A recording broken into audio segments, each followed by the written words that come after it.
बिस्मिल्लाहिर्रहमानिर्रहीम। बार vocational course के 7वें दिन के अंदर तमाम दोस्तों को खुशामदीद। अभी तक हम आपस में डिस्कस करते रहे हैं जो क्रॉस एग्जामिनेशन, चंद एक केसेस एक्चुअली आपके हाथ के अंदर जो मौजूद थे, करते कैसे हैं। अमूमन क्रॉस एग्जामिनेशन करने से आती है, थोड़ी बहुत हमने अटेम्प्ट भी की। आज बिफोर वी ये प्रैक्टिकल एक्सरसाइज करें और आपको जो असाइनमेंट मिली हुई थी कि जरा तैयार करके आएँ, let's talk about cross examination as well, और थोड़े बहुत पॉइंटर्स वगैरह मैं आपको देना चाहूँगा। क्रॉस एग्जामिनेशन कोई दोस्त बता सकता है कौन से कानून के तहत रेगुलेट होती है? QSO के तहत होती है। QSO और QSO के अंदर होती क्या चीज़ है यार, कोई बता सकता है? स्टेटमेंट विटनेस ने दी होती है, उसके अकॉर्डिंगली उससे पूछना, अपने क्वेश्चनिंग करनी होती है कि आपने जो बताया वो करेक्ट है कि नहीं है। कि basically witness examination in chief पहले हो चुकी हुई है, उसने अपनी स्टेटमेंट या उसका एफिडेविट, कई इंस्टेंसेस में होता है कि उसका एफिडेविट को उसकी स्टेटमेंट तस्वर किया जाता है। जो उसने कहना था उसने अपनी स्टेटमेंट में कागजात भी जमा करा दिए हुए हैं। इन सारी चीज़ों से पहले कौन से स्टेजेस हुए हुए हैं?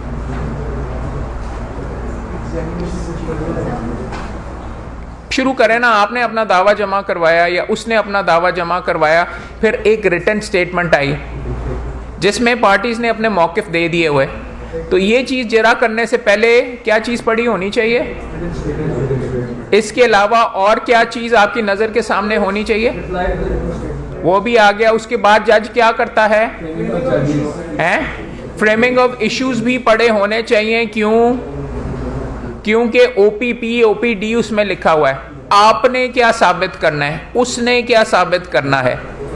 OP और आपका तो लिटरली ये जो आपने ना ये सारे के सारे बनाए हुए यू शुड एक्ट, सवाल जो हैं उनकी हेडिंग्स में आपको इशू लिखना चाहिए और उसकी फिर सब हेडिंग्स आगे बनाएं। Whether he is entitled to relief, OPP अगर लिखा हुआ डिक्री वगैरह ये इसके ऊपर, तो उसके जो एलिमेंट्स हैं उसकी सब हेडिंग्स बना के उसके मुताबिक आप सवालात करें। Agreement, under agreement to sell such and such, तो अग्रीमेंट टू सेल भी साबित करना है। कॉन्ट्रैक्ट है तो कॉन्ट्रैक्ट के टुकड़े कौन से हैं? ऑफर, एक्सेप्टेंस, कंसिडरेशन, वो भी आपने साबित करना है। कंसिडरेशन की एक्चुअल पेमेंट वगैरह, ये सारी हेडिंग्स बनानी है। सवालात इस तरीके से नहीं बना के रखने होते। I'll be taking you through this quickly because आज की कोशिश ये है कि आपके साथ हम एक्सरसाइज करें, बट समझाना ये चाह रहा हूं कि एक उसकी सच्चाई आपने जांचनी है, उसको झूठा साबित करने की कोशिश करनी है कि ये सच नहीं बोल रहा, ये इंटरेस्टेड विटनेस है। और क्रेडिबिलिटी, उसकी टेस्टिमनी की भी जो चीज़ कह रहा है कि वो इतनी आउटरेजस उसको चीज़ दिखाएं कि वो गलत कह रहा है। और इनकंसिस्टेंसी जो पहले उसके स्टांसेस हैं, जो रिटन स्टेटमेंट के अंदर लिखे हुए हैं या जो उसने अपनी प्लेंट के अंदर लिखा हुआ है, जिस साइड से भी वो पेश हो रहा है, वो हाथ में पड़ी होगी तो दिखाओगे क्या ना, यार तुमने पहले ये कहा था, अब तुम 19-20 से यहाँ से हट गए। एक और गेम भी आप खेलते हैं, 3 विटनेसेस हैं इस केस के अंदर, एक से तो कलवा दिया हुआ, बाकियों की इनकंसिस्टेंसी क्रिमिनल में बहुत ज्यादा यूज होता है। एक से एक टाइम कलवा दिया, दूसरे से तो भूल गया हुआ था वगैरह, दूसरे ने कोई और टाइम बता दिया, आपने कहा I have created sufficient doubt, इसके ऊपर खत्म, आपका बंदा छूट जाता है। सो अंडरस्टैंड कि क्रॉस एग्जामिनेशन मल्टी लेयर्स के ऊपर मल्टीपल लोगों के लिए ये जैसी चीजें आप कर रहे हो। फॉर एग्जांपल इस केस के अंदर आप 2 केसेस हैं, हमने आपको बताया, वो 2 सूट्स जमा हुए हैं, राइट। मैं एक के ऊपर ही नहीं रुक गया हुआ, मैंने जब जरा किए तो दूसरे केस के बारे में भी मैंने पता करने की कोशिश की है। उसके नुक्ते भी उसने वहां पे कहा कि 4 करोड़ की प्रॉपर्टी हो गई थी, इससे मैंने कहलवाया ये प्रॉपर्टी डीलर है, नहीं 2 करोड़ की ही थी, ज्यादा से ज्यादा बढ़ के 2.5 की हो गई होगी। तो वो वाले मुकदमे में मैं जब आर्ग्यू करूंगा दोनों को कंसोलिडेटेड, आई विल से कि जी ये देखें क्रॉस पर्पसेस पे बात कर रहे हैं, वो झूठ बोल रहा है। सो स्टफ लाइक दिस, जितनी तय में जाओगे, जितना ओपनली करोगे, ये आपको टेक्निकल नुक्ते वगैरह, तो ये देखो उसको पसीने आ रहे हैं। कई दफ़ा आपको एक जो फिल्में भी मैंने दिखाया है, वकील को ज़्यादा पसीने आ रहे होते हैं। इंश्योर फेयर, और ये होता है फेयरनेस इन ट्रायल का मतलब कि आपको मौका मिले, आपके खिलाफ जो चीज़ कही गई है कि उसके बारे में आप उसको झूठा साबित करने की कोशिश करें। दूसरा कि आपको अपॉर्चुनिटी देती है कि जो एविडेंस सामने आया है उसको चैलेंज करें हम। तीसरा ये कि जज को भी असेस कर सके, हेल्प्स द जज, यहाँ पे जूरी लिखा होता है, असेस द रिलायबिलिटी और ट्रूथफुलनेस उसकी जो टेस्टिमनी है उसके बारे में। इंपॉर्टेंट चीज़ें प्रिंसिपल्स क्या होते हैं क्रॉस एग्जामिनेशन के, विटनेस को कंट्रोल करें। हाँ भाई तू की कहना चाहता है, वो वाला सवाल था एग्जामिनेशन इन चीफ का। क्रॉस एग्जामिनेशन के अंदर ये करोगे तो उसने एक से एक जो चीज़ें कमी कोताही वगैरह रह गई हुई है उसके एविडेंस में उसने सारी कह डाली। ओपन क्वेश्चन करोगे तो जो चीज़ वो कहेगा वो सारा आपके बिहाफ के ऊपर तस्वर होगा। क्लोज्ड करोगे कि या तेरा अग्रीमेंट एक्सपायर हो गया हुआ था, नहीं, अज खुद कहा कि नहीं हमने एक्सटेंड कर लिया था। जो अज खुद वाली चीज़ होगी वो आपके खाते में नहीं पड़ेगी। अज खुद क्या चीज़ होती है, किसी बंदे का नाम कि ही सेड हिमसेल्फ, उर्दू में लिखा जाता है, एविडेंस में इसमें भी आप देखेंगे। इम्पीचमेंट दूसरा आप करते हैं उसके सामने डिसक्रेडिट और क्रेडिबिलिटी करने के लिए जो उसकी कॉन्ट्रडिक्टरी स्टेटमेंट्स हैं, जो उसने पहले कहा हुआ है उसका एक एक लफ्ज आपको पता होना चाहिए। एग्जामिनेशन इन चीफ भी देखी होनी चाहिए और उस और उसकी रिटन स्टेटमेंट भी देखी होनी चाहिए। अमेरिका में डेपोजिशंस भी होती हैं कि एविडेंस से पहले एविडेंस होती है, आपके पास हक होता है करने के लिए। इसके अंदर पाकिस्तान के अंदर क्या चीज़ें अवेलेबल हैं जो कि आप नहीं एक्सरसाइज करते सीपीसी में normally? Notice to admit and deny भी अवेलेबल है सीपीसी के अंदर, आप भेज सकते हैं। आप डिस्कवरी का जो प्रोसेस पूरे का पूरा लोगों को सीपीसी में पता नहीं, लेकिन अमेरिका के अंदर 80% वकालत सारी उधर से ही आप अपना केस जीतते हैं। यहाँ पे हम हवाई तुक्के मार रहे होते हैं। जो आपने केस बनाना है उसके बारे में भी आप सवाल वगैरह उसको कर सकते हैं, एडमिट एंड डिनाई। अपने एविडेंस में अगर आपके खिलाफ आ रहा है तो ना करें, करें ना करें वगैरह, ये सारी की सारी चीज़ें देखें। उसने जो कहा है यू कैन प्रोब कि वो किस डायरेक्शन में जाएगा। Common strategies impeachment, pointing out inconsistencies और एक्सपोजिंग बायस और मोटिव वगैरह भी उसके साथ आप दिखा सकते हैं कि क्यों आया है, तुझे पैसे मिले हैं, तू आके झूठ इसलिए बोल रहा है, तेरा रिश्तेदार है, तेरा आपस में पुराने पर्चेदारी है, तेरी आपस में लड़ाई है, तेरे XYZ की इंडिपेंडेंट नहीं है, तुम्हें ख़रीदा हुआ है। इस तरीके से भी आपने चीज़ें दिखानी होंगी। बी प्रिपेयर्ड, प्रेपरेशन के बगैर जरा हो ही नहीं सकती। मैं हर दफ़ा पहले भी अगर मैंने सवाल बनाए हुए फिर से नए बनाता हूँ, फिर से पकड़ के उसको देख के जाता हूँ, फिर से डॉक्यूमेंट्स पढ़ता हूँ, फिर से एक एक चीज़ पढ़ता हूँ कि कोई मेरे से नुक्ता ना रह गया हो। बिकॉज मुझे इस चीज़ का सबसे ज़्यादा डर लगता है कि नीचे एपलेट कोर्ट में या कोर्ट ट्रायल में लिखे कि जी मोहम्मद ने ये सवाल किया ही नहीं इसलिए deemed admitted. So you have to do 360 coverage. झिझक की वजह भी जेरा के अंदर बेशुमार ये आती है कि आप पेन नहीं लेते या आप इस चीज़ से डर रहे होते हैं कि आप करके। इस केस के अंदर तो मैंने आपको बताया 3-4 साल में चला, बल्कि 6 साल शायद जेरा चलाता रहा हूँ। उसका अपना भी मकसद वगैरह था जेरा को 6 साल चलाने का कि मुकदमा लंबा हो और client why should I risk the client losing his house. Be strategic, be focused और टेम्पो वगैरह कंट्रोल करें। अगर वो बौखलाया हुआ तो और चढ़ाई करें, मारना ना शुरू कर दें, मगर उससे जितनी चीज़ें उगलवानी है उगलवा लें। अगर वो आहिस्ता जा रहा है तो आहिस्ता आहिस्ता आहिस्ता आहिस्ता आहिस्ता आहिस्ता करके मेरी आप जरा में देखेंगे कई जगह के ऊपर a lot of the questions I asked over time was padding as well because I wanted कि अगले दिन के ऊपर जाए। ये मेरे हाथ में नहीं आ रहा बंदा, अगर मैंने ख़त्म कर लिया तो मुझे इसकी क्रॉस एग्जामिनेशन ख़त्म करनी होगी या मेरी तैयारी पूरी नहीं है। तो कुछ सवाल वगैरह करें, कोई डायरेक्शन वगैरह करके। कई बंदे एक ही फौजदारी के अंदर तो आप ठाठा वहाँ पे ही हो जाता है, बट सिविल के अंदर you have to be very very well prepared. Don't avoid argumentative. उसने आप बहस करने के लिए नहीं आए, आप उससे बहस नहीं कर सकते। ओपन एंडेड क्वेश्चन ये होता है कि जिसके अंदर वो कहानी सुना सके। आपने पूछने हैं क्लोज एंडेड क्वेश्चन या जिसको लीडिंग क्वेश्चन कहते हैं, जिसका जवाब हाँ या ना में हो। टुकड़े कर करके आपके दोस्त ये कर रहे थे, आपने ये कहा और आपने ये कहा और ये कहा और यूं कहा और ये कहा और क्या ये करने के बाद ये इस तरीके से। नो, इनकी क्रॉस एग्जामिनेशन जो आपको मैं ऑनलाइन दिखा रहा था, एक छोटे छोटे क्वेश्चन, क्या अंधेरा था, क्या आप उसके साथ गए, कितना रास्ता, क्या बीच में उसने गिना हुआ, क्या उसके अंदर 200 मीटर का रास्ता था, 200 मीटर में रास्ते नहीं, हाँ 200 मीटर के अंदर कोई कमी अंधेरा तो नहीं था, क्या वो आपके साथ था, हाँ, क्या उसको आप रेपिस्ट कह रही हैं, हाँ, तो क्या वो आप जिसने अभी आपके कहने के मुताबिक उस वक्त कोई पहले रेप किया हुआ था, हाँ, आप उसके साथ बीच में अंधेरे के अंदर 200 मीटर जूते ढूंढते रहे अंधेरे के अंदर, हाँ, तो ये वगैरह सारे का क्या आपको डर, अब वो उसने ये कहीं नहीं पूछा कि क्या आपको डर लग रहा था, वो he is getting it implied, she can say कि नहीं, she can turn around and से कि मेरे पास छुरा था, या मैं मुझे कराटे आते हैं, मैं किसी से भी नहीं डरती, या मैं ये नहीं, या मैं वो नहीं वगैरह। Why push it that far? उसका डर, उसको डर लगना या ना लगना तो रेलेवेंट नहीं है। रेलेवेंट तो ये है कि उसकी स्टोरी आपने बीच में करनी थी, मगर जब आप उसको और ज्यादा पुश कर देंगे तो sometimes you overdo it in cross examination. So don't be overly aggressive because rudeness can backfire और credibility with the judge आपकी इफेक्ट हो जाती। सबसे important चीज, you need to have a theory of your case। वो चाहिए कि कहते क्यों आपके हवाई फायरिंग तो नहीं आप बीच में कर रहे हैं ना, बात ये है you need to be focused about कि आपका केस क्या है। ये एग्रीमेंट पुरानी तारीखों के अंदर बना है और आपने मिलके इसके अंदर इसके तहत पेमेंट नहीं की और अब आपने बाद में जाके 1.5 साल के बाद मुकदमा जमा करा दिया। That is the theory of the case. अब उसके टुकड़ों के बारे में अगर मुझे पता ही नहीं और मैं एवं अन्यवा पकड़ के, मैं बेशुमार मेरे एसोसिएट्स आते हैं उनको पता ही नहीं होता, मैं उनको कहता हूं मुकदमा क्या है, वो झूठ बोल रहा है। नहीं, क्या साबित करना है? Because if you are clear about कि आपकी कहानी क्या है, आपके क्लाइंट का मौकिफ क्या है, तो उसके मुताबिक आप फोकस करके सवाल करेंगे। If you don't have a theory of the case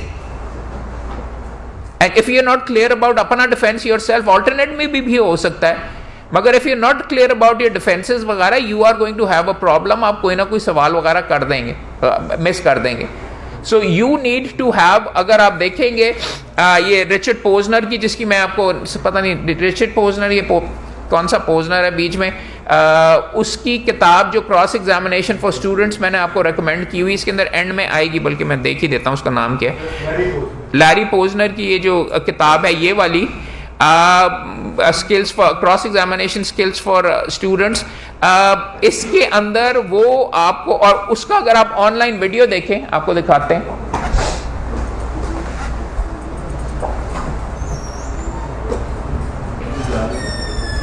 ये जरूरी नहीं है कि ये चीजें अमेरिका में होती हैं तो ऐसा तो पाकिस्तान में नहीं होता। ये तैयारी करेंगे, these are to focus your mind. Exercise करवाने के लिए लैरी पोजनर का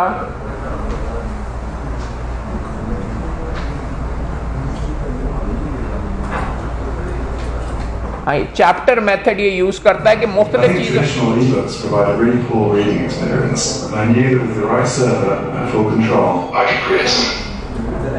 What the chapter method does in a trial to the court is magic. इसने किताब लिखी, देखो कई दफा YouTube is the best tool you can have। जो किताब पढ़ रहे होते हैं उसका बंदे का नाम लिखोगे तो वो आ जाएगा सामने, लेक्चर्स दे रहा होगा, कर रहा होगा, डिटेल में कर रहा होगा, किताब नहीं समझ आ रही तो what you can just do is you can look at where checking out Larry Posner, और वो बैठ के बंदा क्या है, शक्ल क्या है, देखने में तो एम ही लग रहा है, कपड़े देखो क्या पहने हुए, बंदर लग रहा है वगैरह इस तरीके से। But what you can also do in this particular thing is, यार एक ही ये बहुत गंद है यार, चलते चलते चीजें गायब हो जाती हैं।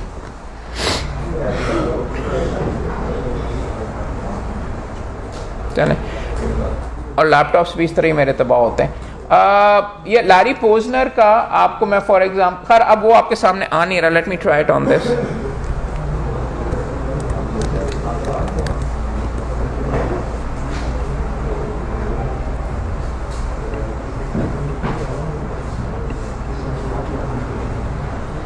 एक क्रॉस एग्जामिनेशन की अपलोड हुई तो हुई है यार, क्रॉस एग्जामिनेशन .pptx।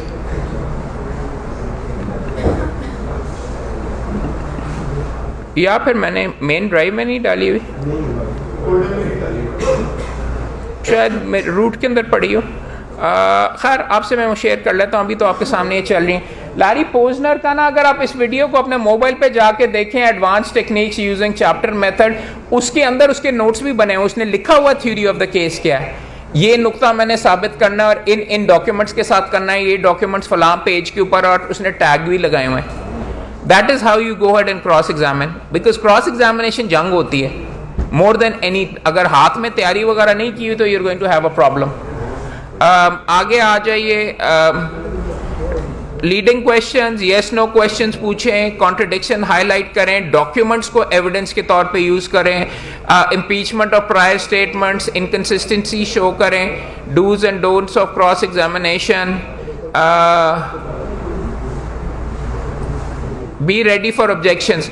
अच्छा, दूसरी पार्टी अगर आप टेम्पो में जा रहे हैं और तबीयत उड़ा रहे हैं तो दूसरी पार्टी का वकील आपको रोकने की कोशिश करेगा ही करेगा।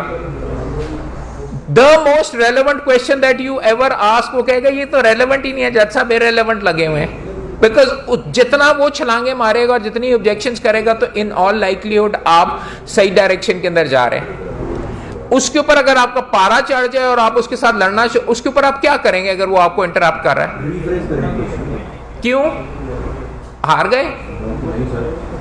लेकिन उससे बात तो निकलवानी है ना किसी तरीके से। और नहीं यार, मैं कह रहा हूं वकील इंटरप्ट कर रहा है, जज साहब को कहेंगे कि जनाबे वाला ये विटनेस मेरा है, इसके अंदर ये क्यों बार बार इंटरप्ट कर रहे हैं, इनको रोका जाए। ये सवाल का जवाब ये सजेस्ट कर रहे हैं। वो कह सकता है यार कि इतना, और जब हम दूसरी साइड के ऊपर होते हैं ना, हम कहते हैं सर इररिलेवेंट क्वेश्चन है, सारों को पता है कि ये इसका जवाब है। मेरे क्लाइंट के तो अगर गलत लाइन के ऊपर चल रहा था, उसके कान के अंदर आ गया ना, और अब क्या करेगा? वो कहेगा हाँ जी मैं बिल्कुल सही कह, ये बिल्कुल ये इसका ये जवाब है। A lot of people do stuff like that as well. This is called fast practice, but you have to deal with it. लड़ाई मार कुटाई करने का फिर वंस अगेन आपका जाती मुकदमा नहीं है। शुरू में भी आप आएंगे, विटनेस को सलाम करेंगे, क्या हाल चाल, कैसे हैं आप, खैरियत से? इसने भी किया है, और उसके बाद बीबी के बखिए उधेड़ दिए, उसको झूठा साबित कर दिया, और बीबी की आंखें फ्लटर कर रही थी, चेहरा लाल हो रहा था सारे का सारा। बट आराम से तो उसको थैंक यू वेरी मच भी आप बाद में कहेंगे। ये करने के बाद एक सेकेंड और कर लें लाइव वीडियो।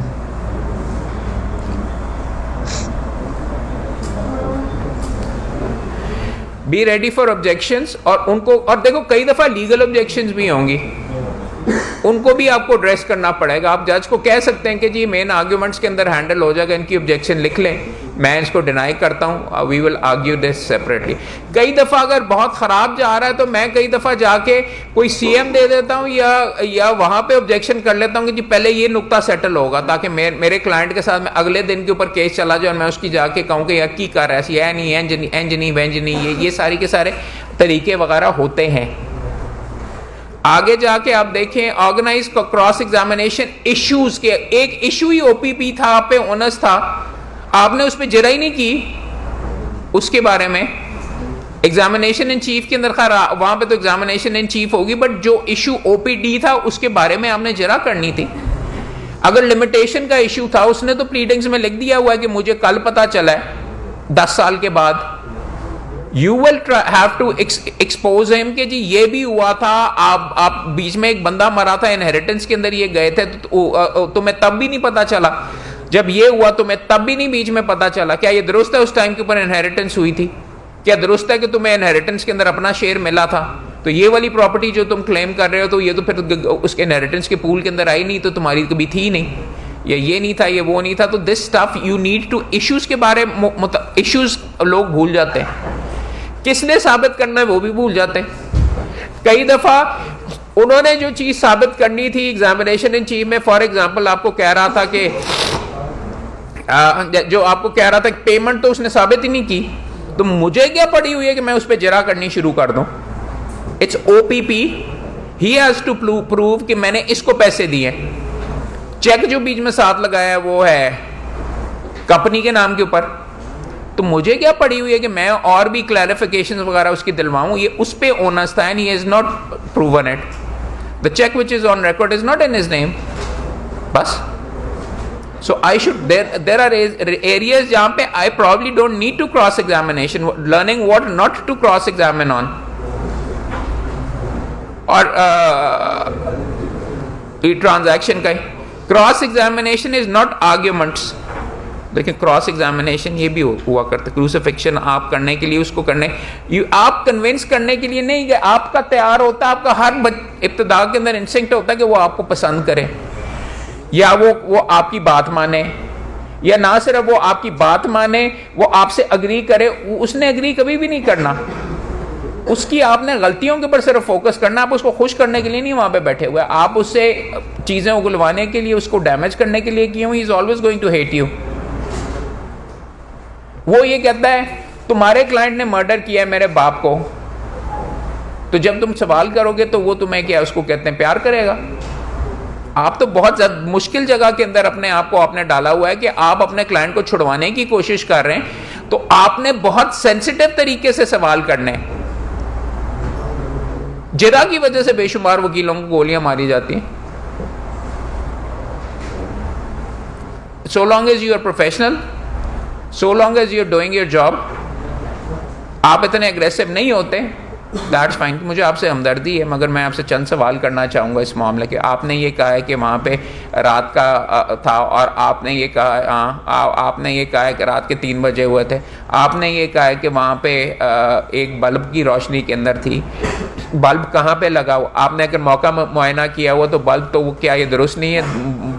बल्ब बिल्डिंग के साथ 45 फीट दूर है, क्या ये दुरुस्त नहीं है कि जहाँ पे गोलियां वगैरह चली हैं और जहाँ पे गोलियां लगी हैं वहाँ पे 100 फीट से ज़्यादा का डिस्टेंस है? क्या इतनी देर दूर से रोशनी यहाँ पे आपको नज़र आ रही थी? इस तरीके से आप बात के सेटअप वगैरह करते हैं, इस तरीके से आप सारे का सारा आहिस्ता आहिस्ता लेके जाते हैं। You don't make it personal. Important चीज़ आगे आ जाए, cross examination is not an attempt to crucify the witness. Cross examination का मतलब क्रॉस की ये लतीफ़े का क्या मतलब है? तो क्रॉस को एग्जामिन कर रहा है, देखो, make your point, don't get personal. Contents of, अच्छा दो वो इस एग्रीमेंट के अंदर ये नहीं लिखा हुआ कॉन्टेंट्स ऑफ डॉक्यूमेंट्स। अगर कोई document agreement to sell prove हो गया हुआ है, वो भी मान रहा है, आप भी मान रहा है, आप उसको कन्फ्रंट करवा सकते हैं कि जी इसके अंदर ये लिखा हुआ, तुम अब मौके फलैदा कर रहे हो, but there is no point जज के सामने ये कहना कि क्या इस एग्रीमेंट में ये लिखा हुआ है। नॉर्मली जज उधर से ही आपका सवाल वगैरह कर देता है। आप तो उससे ये पूछेंगे कि आपने इस मुआहदे के अंदर, पहला सवाल ये करेंगे, अगर आप ये कहेंगे ना कि अग्रीमेंट के अंदर आर्बिट्रेशन क्लॉज है, तो कह सकता है मुझे नहीं पता, मुझे याद नहीं, हाँ ये करने के लिए वो चीज़ तो मौजूद है। मगर अगर आप उससे ये पूछेंगे क्या आपने इस मुकदमे में आर्बिट्रेशन की? नहीं।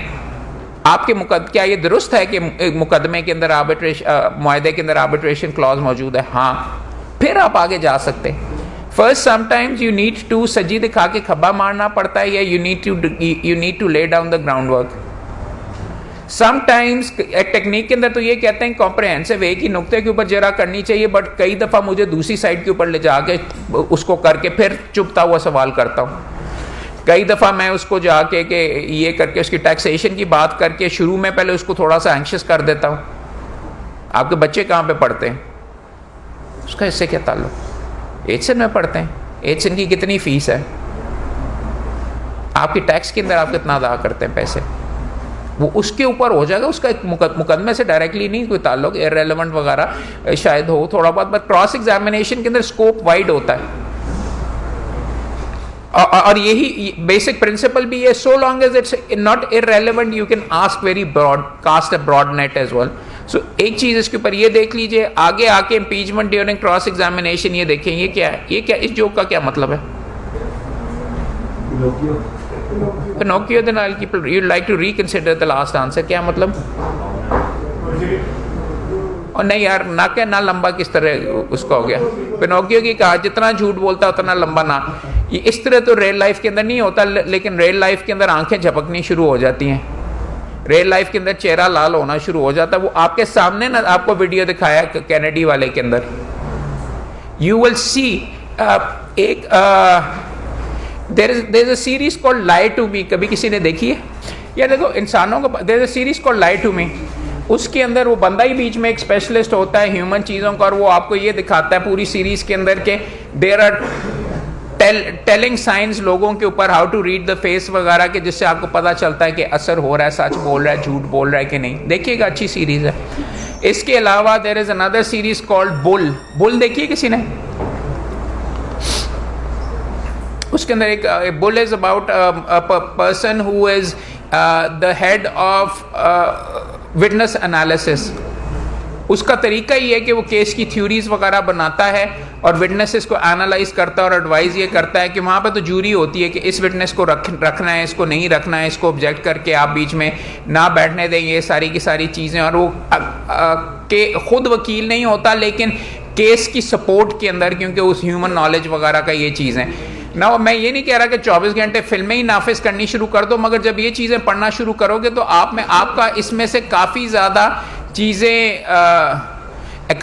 चीज़ें आपके जहन के अंदर आनी शुरू हो जाएंगी। ये ऑटोमेटिकली कि सच बोल रहा है, झूठ बोल रहा है, क्या कर रहा है, किस तरह कर रहा है, क्यों कर रहा है, तो उसमें डूब ना जाएं 24 घंटे, वो देखते रहें और अपने मुकदमे ना करें, मगर ये जो टेल साइंस होते हैं उन पर भी नज़र रखें।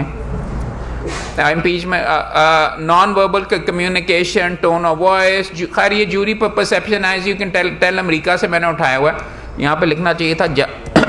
और बाय द वे रात के 2 बजे ये तैयार किया है। चैट जीपीटी को मैंने बीच में कहा था कि इसके ऊपर बना के दो। 80% of this was made by chat GPT. AI भी यूज़ करना थोड़ा बहुत सीखे जो प्रिंसिपल्स हैं, उसके बाद फिर अपने एक्सपीरियंस के साथ ये मुख्तलिफ चीज़ें वगैरह उसमें मैंने ऐड की हैं।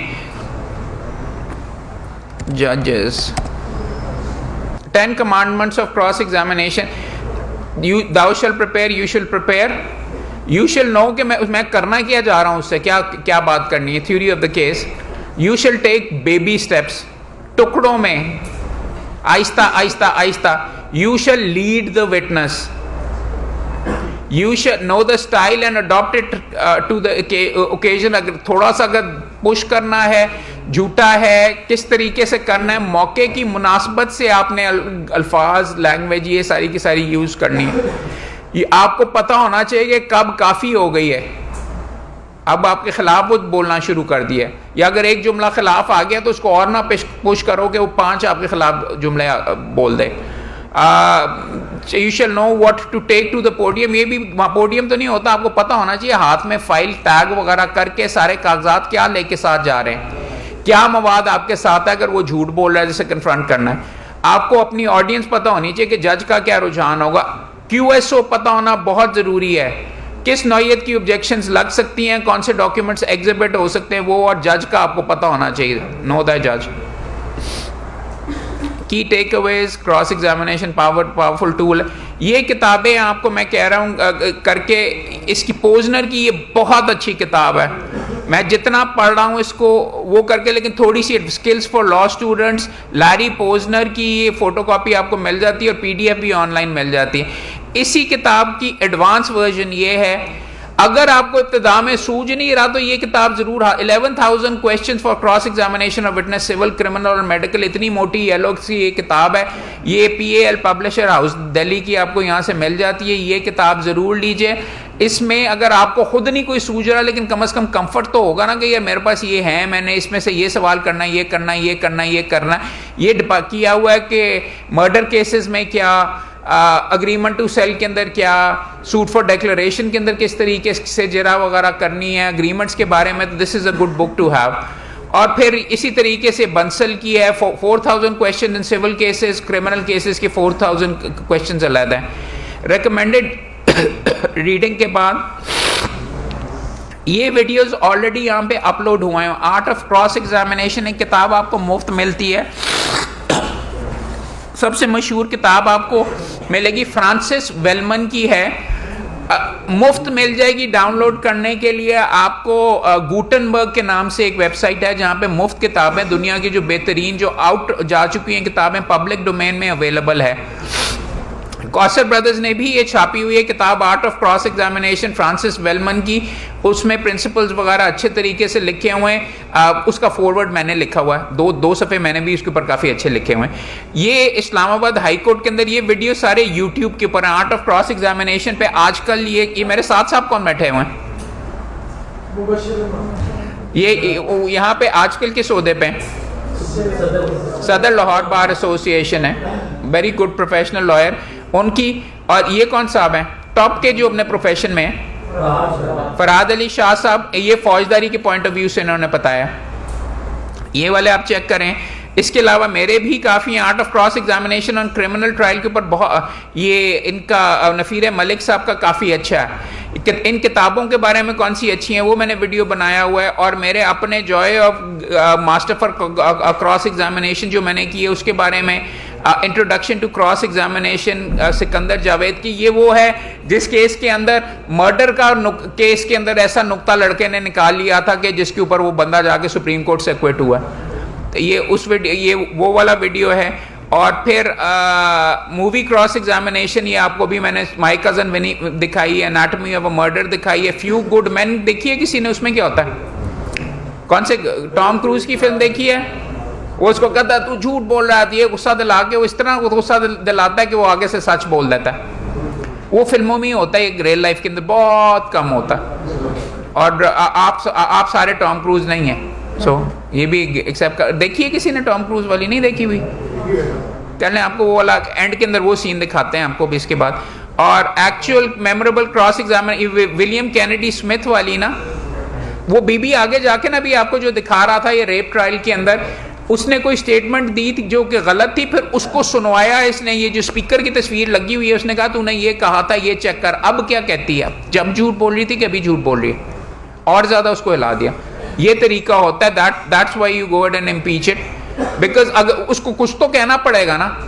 पहले झूठी थी, पहले भी वो अंडर ओथ थी, अब झूठ बोल रही है तो अब भी है। वो कहीं मैं भूल गई थी, मुझे याद नहीं था ये करके, तो उसकी क्रेडिबिलिटी और होगी कि वो भूल जाती है, right? So this is how you do this stuff.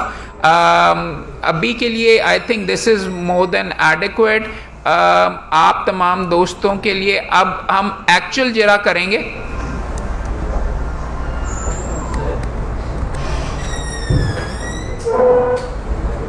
मुझे एक सेकेंड प्लीज ठहरिए।